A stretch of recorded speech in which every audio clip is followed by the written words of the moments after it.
기도하겠습니다. 좋으신 아버지 하나님, 오늘도 이 아침의 시간을 허락하여 주시고 말씀을 묵상하며 이 하루를 출발할 수 있게 하시니 감사를 드립니다. 오늘도 우리에게 주어진 삶 속에서 우리의 구원의 뿌리 되어 주시고 반석이 되어주시고 피난처가 되어 주시는 여호와 하나님을 바라보게 하여 주옵소서. 그래서 세상이 벗어나고 또 불의가 있다 할지라도 마침내 하나님의 그 진리가 승리한다는 것을 굳게 믿게 하여 주시고 우리에게 주어진 말씀 붙들고 하나님께서 기뻐하시는 의의 삶, 생명과 하늘의 평화를 향해 살아가는 삶의 자리가 되게 하여 주옵소서. 그래서 우리의 삶의 자리를 통해서 예수 그리스도의 영광이 드러나게 하시고 우리 삶에는 보람과 기쁨과 평화의 열매가 맺어지게 하여 주옵소서. 말씀으로 나아갑니다. 오늘도 진리와 생명이 되는 말씀을 들려 주시옵소서. 우리 구주 예수 그리스도 이름으로 기도드립니다. 네. 오늘 우리에게 주신 말씀은 시편 72편 1절에서 11절입니다. 하나님이여 주의 판단력을 왕에게 주시고 주의 공의를 왕의 아들에게 주소서. 그가 주의 백성을 공의로 재판하며 주의 가난한 자를 정의로 재판하리니 의로 말미암아 산들이 백성에게 평강을 주며 작은 산들도 그리하리로다. 그가 가난한 백성의 억울함을 풀어주며 궁핍한 자의 자손을 구원하며 압박하는 자를 꺾으리로다. 그들이 해가 있을 동안에도 주를 두려워하며 달이 있을 동안에도 대대로 그리하리로다. 그는 뱀풀 위에 내리는 비 같이 땅을 적시는 소낙비 같이 내리니 그의 날에 의인이 흥하여 평강의 풍성함이 달리 다 할 때까지 이리로다. 그가 바다에서부터 바다까지와 강에서부터 땅끝까지 다스리니 광야에 사는 자는 그 앞에 굽히며 그의 원수들은 티끌을 핥을 것이며 다시스와 섬의 왕들이 조공을 바치며 스바와 시바 왕들이 예물을 드리로다. 모든 왕이 그의 앞에 부복하며 모든 민족이 다 그를 섬기로다. 아멘. 오늘 본문 말씀은 솔로몬의 시로서 하나님의 공의로 백성을 바르게 판단할 수 있도록 강구하는 말씀입니다. 기도자는 왕의 직무를 통해 하나님의 공의와 정의가 이 땅에 실현되기를 소망합니다. 그래서 왕의 사명을 잘 감당하기 위해 먼저 하나님의 징계와 하나님의 공의의 뜻을 왕에게 내려주시기를 기도합니다. 그래서 하나님의 공의로 왕이 바르게 판단하고 통치할 때 이 땅에 하나님의 평화가 실현된다는 것을 바라며 기도하고 있습니다.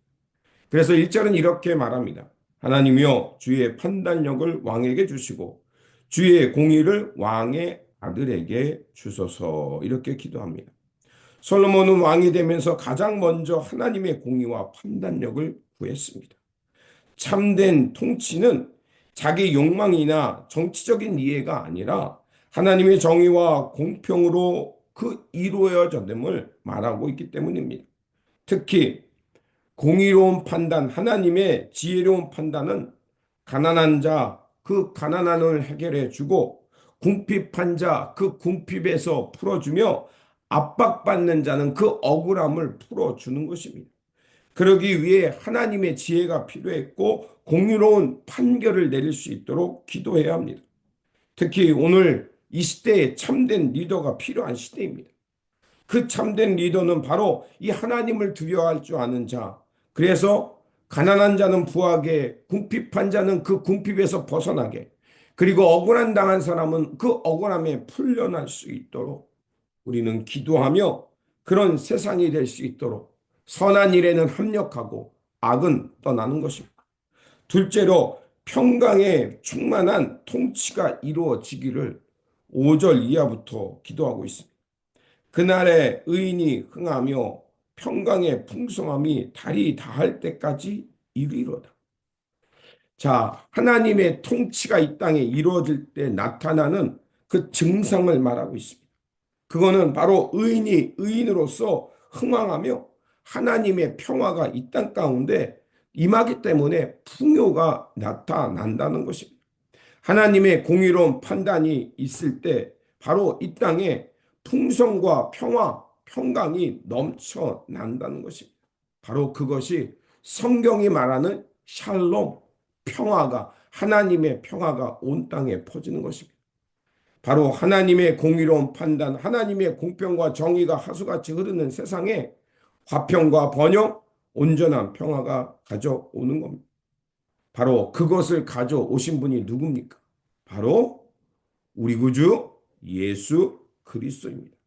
주님은 이 땅 가운데 오셔서 억울한 자를 풀어주셨고 죄로 낙인 찍힌 자를 긍휼로 여기시며 그의 죄의 사슬을 끊어주셔서 하나님의 자녀로, 그래서 하나님 나라의 평화를 향해 살아갈 수 있도록 이끌어 주셨습니다. 주님은 우리 가운데 오셔서 때로는 우리가 외로울 때 친구가 되어 주셨고 배고플 때 먹을 것을 주셨고 병에 걸렸을 때 우리를 치유하여서 하나님 나라의 백성으로 살아갈 수 있게 하셨습니다. 그래서 우리로 하여금 하나님을 경외하며 하나님 나라를 기뻐하며 살아가는, 그래서 온 땅에 하나님의 평화가 이루어진 것을 꿈꾸며 살아가도록 우리를 불러 주셨습니다. 바로 오늘 본문의 시편의 기도자도 마찬가지입니다. 다윗의 왕조를 통해서 이 땅에 하나님의 영원한 나라, 그 평화의 세상이 이루어지기를 소망하고 있는 것입니다. 그렇다면 이 땅에 완전한 정의와 평화를 가져오실 분은 누구겠습니까? 앞에서 언급한 대로 참된 평화의 왕이신 예수 그리스도입니다. 예수 그리스도께서 우리를 다스려 주실 때, 예수 그리스도의 통치가 이 땅에 완전히 이루어질 때 바로 이 세상에는 모든 사람들은 참된 평화와 온전함 속에 살아갈 뿐만 아니라 온 땅에 하나님의 평화가 임하게 될 겁니다.